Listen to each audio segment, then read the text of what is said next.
হোলি শুধু রঙের উৎসব না, এটা শুরু হয়েছিল মানুষের জীবন বাঁচানোর জন্য। প্রাচীন ভারতে বসন্তকালে ছড়াতো ভয়ঙ্কর রোগ, গুটি বসন্ত আর নানা সংক্রমণ। তখন মানুষ আগুন জ্বালাতো আর শরীরে এক প্রাকৃতিক রং লাগাতো। এই রং তৈরি হতো নিম, হলুদ, পলাশ আর চন্দনের ফুল থেকে।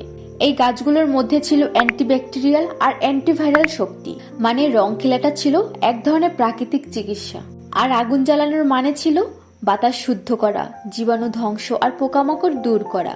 আজ যাকে আমরা হোলিকা দহন বলি, সেটা আসলে ছিল স্বাস্থ্য রক্ষার এক প্রাচীন পদ্ধতি। এই বিজ্ঞানী প্রথার সাথে জুড়ে যায় এক ধর্মীয় কাহিনী। অত্যাচারী রাজা হিরণ্যকশিপু চাইতো সবাই তাকে ঈশ্বর মানুক, কিন্তু তার নিজের ছেলে প্রহ্লাদ বিশ্বাস করত ভগবান বিষ্ণুকে। সেই রাগে রাজা আদেশ দেয় প্রহ্লাদকে আগুনে পুড়িয়ে মারতে হবে। তার বোন হোলিকা আগুনে না পড়ার বর পেয়েছিল, তাই সেই শক্তি নিয়ে প্রহ্লাদকে কোলে বসে আগুনে ঢোকে। কিন্তু ঘটে যায় আশ্চর্য ঘটনা, প্রহ্লাদ বেঁচে যায় আর হোলিকা নিজেই আগুনে পুড়ে যায়। মানে ধর্মের জয়, অধর্মের পরাজয়। এই ঘটনাটাই হোলি উৎসবের ধর্মীয় সূচনা। পরে হোলি হয়ে ওঠে প্রেম আর আনন্দের উৎসব।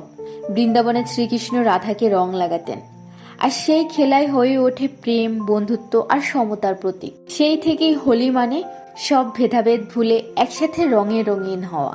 তাই হোলি শুধু রঙের উৎসব না, এটা বিজ্ঞান, বিশ্বাস আর ভালোবাসার মিলন, যেখানে আগুন স্তব্ধ করে বাতাস আর রং শুদ্ধ করে মানুষের মন। হোলি ছিল প্রাচীনকালে প্রাকৃতিক চিকিৎসা, কিন্তু আজকাল হোলি মানে আমরা নিজের ত্বক নষ্ট করছি হাজার পাওয়ারের কেমিক্যাল রঙে। হোলি খেলো নিজেকে সেফ রেখে।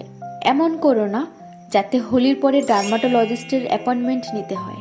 হ্যাপি হোলি।